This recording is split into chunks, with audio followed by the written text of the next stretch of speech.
Good afternoon. This is Tisha McDonald, Alternatives Beauty Studio. And this is Tanika Gillard. I am naturally yours, and I am at work today. How are you, T? I am great. I see that you're in your element. We're going to keep this short and sweet today. Um, and we're just going to talk about miscellaneous topics. And I know you're working, so I can talk most of the time. Okay, I'll keep working and I'll chime in as needed. Okay, get to work.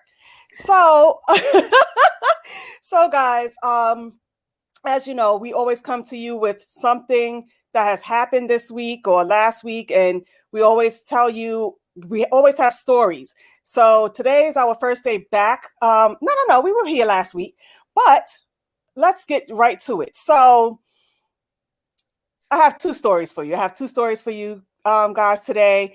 One is we have a sister friend, I'm not going to say the name because, we call her out all the time, but we have a sister friend that just got over being ill. So she couldn't wash her hair and stuff like that. And this week was her first time being able to go to a salon.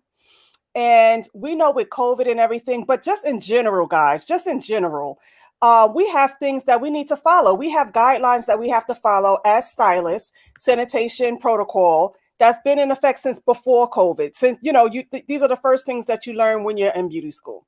So she went, like I said, she went to get her hair done. And she saw that another person that was sitting in the seat, a client, the stylist dropped the comb, picked up the comb, and put it back in the client's head. Now, sanitation 101, or even in school, and you guys know, some of you know, I am a New York State examiner. Once you drop something, you leave it right there on the floor, or you pick it up, you wash it, and then you put it in the barbicide. That is what you're supposed to do when you drop any kind of implement, instrument, anything that you drop. You either kick it over to the side, so it's out of the way so nobody steps on it, nobody trips on it, or you pick it up, you take it to the sinks, you wash it, and then you put it in your barbicide. That didn't happen. The stylist picked it up and put it back in the client's head. Now, I see that there's a few of you on here. What would you have done? Would you have said something to the stylist like, I saw that you just dropped that. Can you give me a new instrument or a new comb? Or would you have sat there and let the stylist just keep combing your hair as if nothing happened? What would you have done in that situation? Would you have spoken up, or would you just have let her do what she was doing and say, okay, I'm not coming back here again? So that was the one thing I wanted to talk about today is our sanitation, guys. We have to be on top of our game, especially today. The clients are looking at us more and more. And that is one thing that's going to set you apart, which is going to bring me to my second story. Anything, Tanika? On that, I agree. I know that we're supposed to, how we're supposed to sanitize, but that's not just for hairstylists, that's for restaurants as well. When you drop a fork on the floor, you leave it on the floor, ask them to bring you another one.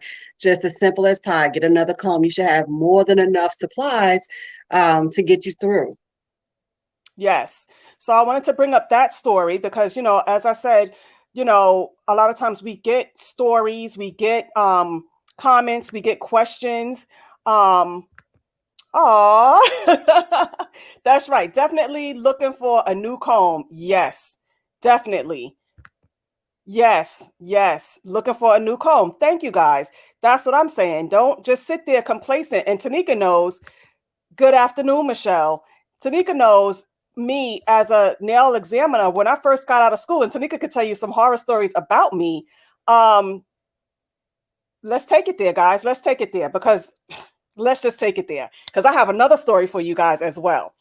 If I sat in a nail salon and I saw that they used a file on Tanika and then approached me with that same file, I'm saying, excuse me, can you give me a new file? And so it would raise eyebrows like, what does she know that others don't know? But they didn't know that I am a nail technician and that I am a nail inspector for New York City, the state of New York City. That's what I do. I never thought about it as being unsanitary, but now that I think about it, it is not cleanliness. Yes, it's not cleanliness because we're gonna get into that as well. So Shatika, we're gonna get back into that as well. So yes, so I would say, can I have a new file? And then back in the day, now this is when I was in school, Mrs. B was my teacher's name, and she's the one who actually referred me, because you have to have 5 years in the industry before you can become a New York State examiner. So not inspector, examiner. That's what I am, examiner, not inspector. So my teacher actually referred me to the job, because you have to be referred in from someone high. And what was my point? What was my point, Tanika? You were talking Sanitation, about the sanitation. nail It was the file. files. Yeah, we were talking about the files. So back in those days, my teacher would say to me, her name was Mrs. B, and I don't know if she's still living. If you see that your nail technician is wearing a mask, and that was even back then you should ask for a mask, because why are they wearing a mask? And this was because of the products back then. They're different now, because I got my license back in the 90s. These products were containing things called MMA, which is not good for your respiratory. And they knew that they were using that. And so they were protecting themselves. Plus the filings, the ash from the filings, that can get to your respiratory. So that if they're wearing a mask, then you should be requesting for a mask as well, or bring in your mask as well, so you don't be breathing that stuff in. And my teacher told me that years and years ago. Yes, yes. You have to ask for the new utensils. Yes. So even back then in the 90s, when they were wearing it, she said you should request it too, because why are they wearing it? What's making you? And it's true. If they're with it all day, so they work from client to client to client to client, so they're breathing that in all day, wherein you're just there for maybe 2 hours, so you're not breathing it in all day. But let's say that the salon or the nail space has, let's say, I don't know, 20 people there. You're still breathing all of that in, just like they're breathing all of that in. So you want to be mindful of your settings and your surroundings. Okay, so we get a lot of acrylics and stuff. I don't wear it. I do them, but I don't wear them, because I can't with my braiding and everything. So, like I said, that was a product. MMA was the name, and some people still use it because it makes the acrylic harder, faster. But it also, anyway, I can't get into that because that's not what this show is about today. Um, but then they would use the drill bits, and sometimes they will go too close. So this is the nail section now I'm talking about, because I said in the intro that we would be talking about nails, hair, and face.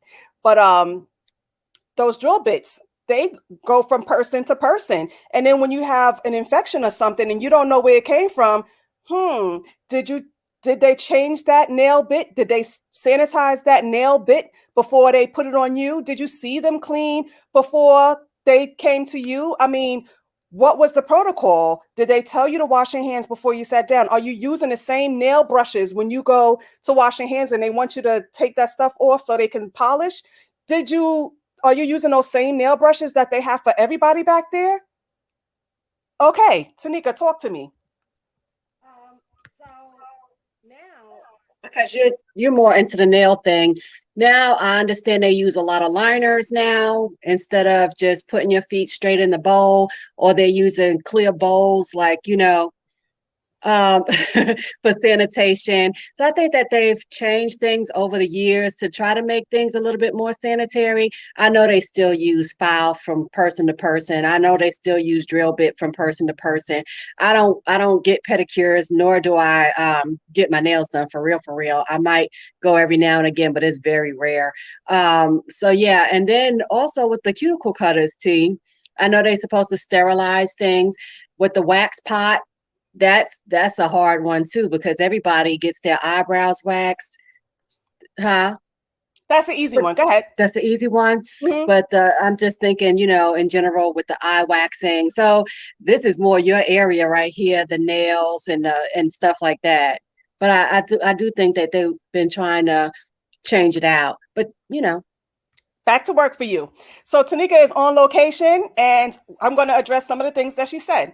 Yes, we've come forward today because there was a lot of problems with the pedicure bowls, because the bowls, everybody's, oh, I want this pedicure. And I have nothing against that. Personally, I don't get a pedicure. When I go in, I'm getting a polish change and that's it. I can wash my own feet. I can scrub my own feet. But when you're talking about the pedicure bowls, and this is why they put the liners, is because people were coming out, again, like I said, they were coming out with different funguses and different, because the hoses are hard to clean. And sometimes the hoses would get backed up with dirty water, or it wasn't clean. So then that's going right onto your feet. So that's why, yes. Yes, sorry, you guys. This is Tanika of Naturally Yours. I am working today. And fortunately, my client, she's a nurse as well, so she don't care. But on the nursing side, that's how we get the patients that end up with those infections in their feet and in their hands, ended up having, of course, IV antibiotics or sometimes amputations. Sometimes people develop like cellulitis and you can't get rid of that. So you got to be careful when you go into nail salons. Of course, you're going to make sure it's clean, but of course, take these extra precautions that Tisha's saying, asking for new equipment, making sure you see them change, even with tattoos. Y'all know, with the ink of the tattoos, because people go to the tattoo parlor and you should see that they're using fresh ink on you, not ink that was used by someone prior to you, because that's causing hepatitis as well to be spread amongst the people. And I'm going back to work. Okay. So so that's how that came to be with the liners, because then, that was what it was. It was a lot of complaints, a lot of stuff going back to the nail industry saying, look, this is what's happening. It was too many occurrences. And so they started to have to make changes for certain things. And yes, if you're a diabetic, and this is for nails and feet, if you're cutting your cuticle, you got to be careful not to break the skin, because once a diabetic starts bleeding, it's hard to control the bleeding. I remember being in school and my grandmother was my guinea pig, but she was a severe diabetic. And I had to make sure anytime I did her manicures that I did not go too close. So I'm off of the nails now, but I'm just saying, okay, wait, we had a question. How are they supposed to get sanitized? Okay, so for the implements, and when I say implements, that would be the silvers. So your nippers, your clippers, your which is the nail clippers, anything silver, or the pushers, those get washed and put into it's a sanitation oh shoot, I can't even think of the name, but it's ultraviolet lights that cleanse them. And then other implements are put into the barbicide. We're going to get into that story in 2.5 seconds. The nail brushes are supposedly clean because when you're washing your hands, you're using soap and water, so they make it as if, but no, I still don't trust that. That's like using the same bar of soap after person. So you just have to take your precautions there. But some salons, and I like that, they started implementing, if Valerie is a faithful client, like she's here every 2 weeks, they started giving packages. So you would have your own file, your own block, your own cuticle stick, your own pusher, so that you would have a baggie of your own things. And some nail salons would keep it there with your number on it, or you just bring your own in every time you come, even your own slippers. That's what they would do. So that's it with the nails. Now we're going to go into my second story, and then I know Tanika has to go. Guys, I'm a undercover researcher. And so I'm going to tell you the story because I wasn't sure if I was going to tell it, but I'm telling it. I'm not going to say the name or anything like that. So you guys know that I'm waiting for my Delaware cosmetology license to come through, and hopefully I'll hear something by the end of this week. So I'm doing my research. Check it out. I check out my area. I'm like, okay, how many salons are here? I only saw maybe 2, but one close to where I live, maybe 10 minutes away. So I called last week and I said, are you hiring? So she says, yes, come in, whatever. Again, I don't have my Delaware license. I am waiting for my Delaware license. So I walked in. She hired me on the spot. No license. Don't know what I do. Like she doesn't know my work. Didn't ask to see any pictures. Nothing. So I'm like, I'm going through all of this since February to get my Delaware license. And I walk in here and I get hired on the spot. No picture seen. Don't know if I'm pulling out people's, if I do quality work or not. Nothing. Nothing. Got hired on the spot. All right, guys. I'm willing to play the game. I went there one day. One day.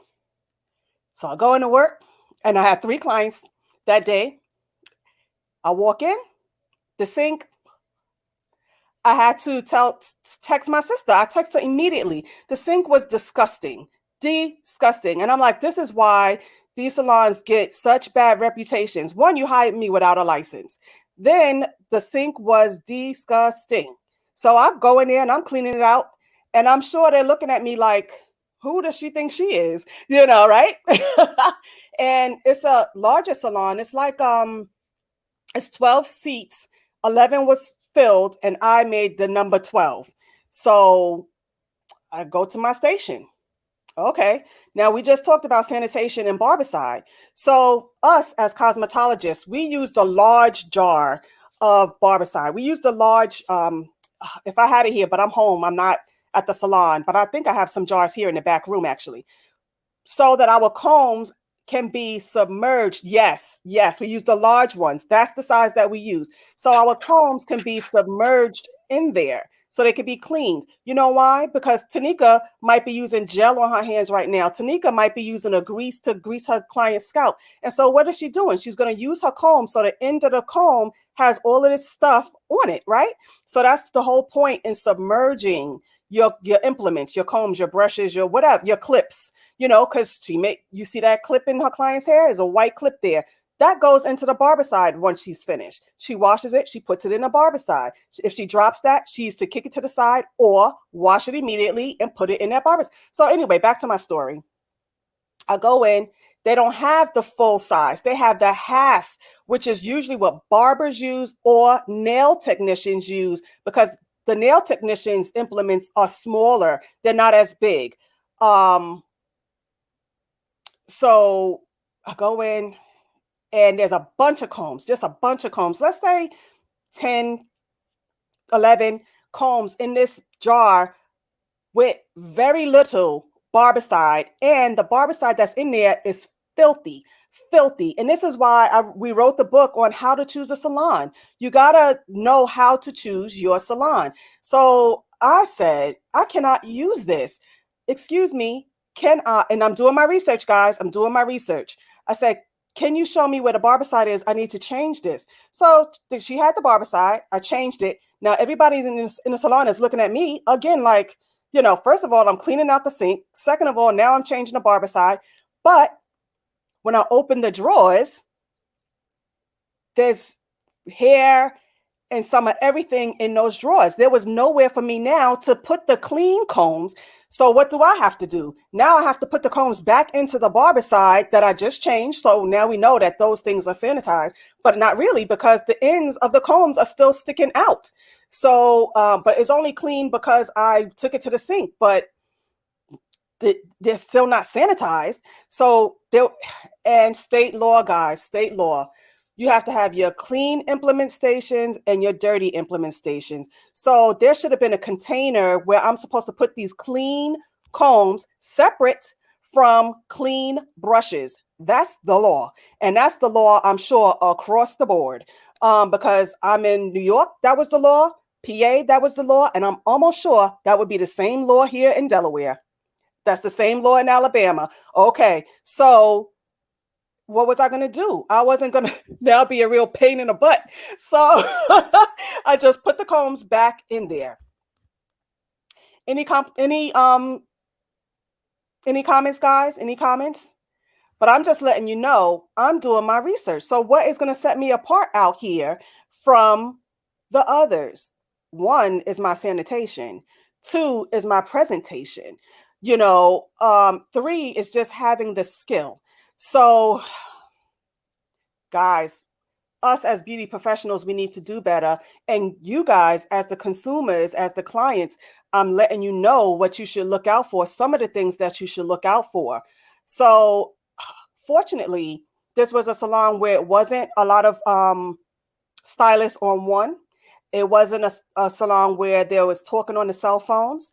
It wasn't a salon where there was eating on the floor, but it was something else. It was the sanitation for me that was like, okay. And then it was just that. I'm not going to say any more about that, but yeah, got hired on the spot without a license, without even seeing pictures of my work, nothing. And so what does that say? You don't know who's licensed and who's not licensed. It's not like a requirement. You're supposed to have your license on premises, but it does not have to be visible. Some people get that confused. You might have to have a license, but it does not have to be visible. But if you ask to see it, it should be producible, right? So let me see here. Yes, I am spying out the land. I am. I got to do what I got to do because I want to know what I'm up against when I'm ready to open. And I knew that it really is not competition for me. And we don't call it competition because I learned in funeral service that we are not competitors, but it's another C word, Nikki. Not I can't competitors, think. colleagues. We're colleagues. We're Colleagues. colleagues. What is their niche? Their niche is braiding and weaving. Mine is natural hair care. So I got hired on to do the locks. And so that day I did 3 locks. Now I was there 3 hours, did 3 clients, and was out because it doesn't take me anything to do locks. It takes me, I don't know, 30, 40 minutes to groom. And then the longest time is sitting under the dryer. This style here took me less than 10 minutes to do. Up 1, 2, 3, and that's it. It'll be down probably tonight or tomorrow. What's up, Nikki? Even here in Alabama, people will say, so I went to the salon and um, I thought they knew how to do the work, but you don't know, you know, people complain about at-home braids, people that braid at home, but you could get the same quality or lack thereof of service in the salon that you can get with somebody doing hair at home. If you don't know the work, if you haven't reviewed it. Even going back to that first story that you was telling about the young lady with the shampoo, who went to get her hair done, she had multiple complaints, not just that one complaint. She had multiple complaints about that salon. I thank you guys for sharing with us and inboxing us and just letting us know what's going on in y'all's world. That's what we're here for. This is Tanika Gillard. I am naturally yours. Y'all are watching the Twinness today. We're just doing a conglomeration of hair, nails, skin, just about sanitation mainly. And that's like number one. That's what state board is looking for all the way around. They don't really care about nothing else. They want to see you washing your hands, sanitizing, washing your hands, sanitizing. I had a client this week who's going to take her practical in a couple of weeks. And I'm like, just keep on, keep doing that. She's a little nervous too about the draping, but and she doesn't do the braiding side. She does more of the barbering side and wedding type hair. But sanitation is number one. That's the key. And that's really what people look for state board for anything, for nursing, probably for mortuary science, probably sanitation is a big deal, as well as cosmetology. So, you know, That's the one thing we will always, and that's what my teacher always said. Don't be nervous about your state board. Just clean, clean, clean, clean, clean, and always have extra. So tell her, make sure she has extra. I remember I took a matter of fact, the one that we're talking about, the first story, she was actually my model for nail, my nail practical, because back in the day we had to have live models. Today they use a hand. It's not the same thing. But back then, she was my model to get my nail license. But the one thing we say is have extras of everything, because when I went to take my cosmetology practical, I dropped a whole thing of like cotton swabs or something, but I had extra. Those just went into the bag for garbage. And they do give you a time because everything is timed. So let's say it's 15 minutes, then they'll give you like 2 minutes to clean and get to the next, before they move to the next segment. So then you would pick up those cotton balls and put it in the garbage at that point. But you're not to stop your service to pick it up and put it in. So just make sure that she has extras of everything. I had extra files when I went. I had extra everything just in case you drop something, and they make sure she has to have everything labeled clean and dirty. They want to make sure that you put your cleans with your cleans and put your dirties in the dirty container. And she has to set up that garbage can right on her station, some tape. Make sure she has extra tape, because if you drop the tape, then, or if the bag falls on the floor, she needs to have an extra bag in there. Make sure she has all of her blood spill kit, because if she cuts somebody, or well, you said she's barbering, but yeah, barbers, she has to have, well, we back in those days had to have this called septic liquid. So if somebody got nipped, it stops the bleeding immediately. And I still have that in my shop today. But anyway, I want to say thank you guys for watching. We was just doing like a 20-minute review. Skincare, easy. It's summertime. You want to, like right now, we're having a heat wave. And you want to make sure that you keep your skin moisturized. Personally, I'm not into all of this SPF, because you don't really know what you're putting in the skin. Some of this SPF is known to cause skin cancers. However, it's in everything. It's like unavoidable. And I'm not a doctor, so I can't, but I can say a lot of these ingredients that's in these products are cancer causing. I'm just saying. But you want to make sure that you keep your skin as moisturized as you can. Even though it's hot, you may be like, oh, it's hot and sweaty, it's just going to wipe off anyway. But you want to make sure that you keep your skin hydrated. You want to drink your waters and your fluids, your coconut water, whatever. I don't like coconut water personally. My husband loves coconut water, but I don't like it at all. No matter what kind he gives me, I just don't like it. But make sure, and that's what's going to keep your face clean and looking pretty good. We're still wearing the mask. So you just want to wear, if you have to wear makeup, like a light makeup, something that's light and airy. Like right now, I'm just wearing a powder. I'm not wearing anything, no heavy oily type makeup. I'm not doing that right now. And in that, you can always look in my book, Makeup, and that's on Amazon as well.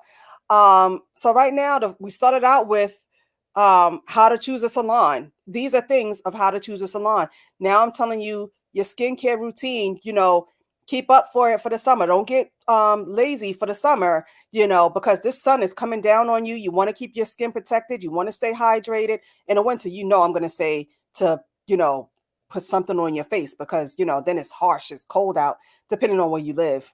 But that's all we came to say, guys. We just wanted to give you a quick, how you doing today for Twinness. We wanted to keep it light and lively. Anything else, Nikki, on your end? Nothing on my end. Keep in mind that shea butter does have sunscreen protector in it. Thank you. Thank you.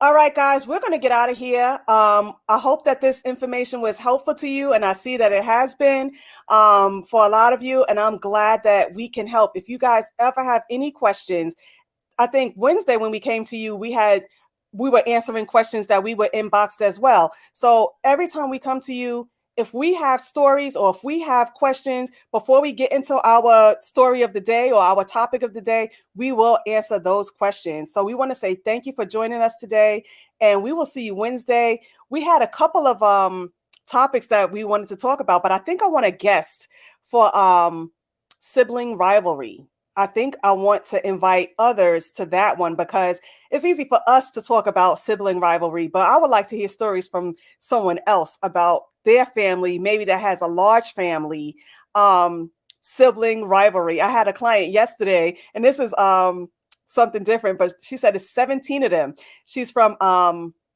was it Ghana? She's from an African country, and she said it was like 17 of them, I believe, and they're all like scattered over here. There's only one left out there, and he works for the United Nations, but they're all like in like France and England and just everywhere. So she just came back from their family reunion in Hawaii, so I was like, oh, nice. But the sibling rivalry, I would like to know. Oh, I was thinking about that. You see that? But I don't think we had rivalry, because both of you were much older than us. So there was really no rivalry there. All right. Well, anyway, so that might be a topic Wednesday, but we might change that to something else. I had another one in my phone. It's because I have the whole year is already marked for what it's going to be. But some of the topics I think that I wanted to have more guests on for.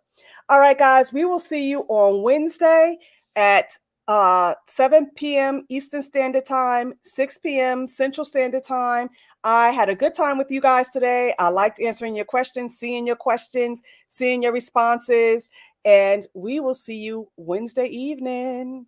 See you later, Nikki.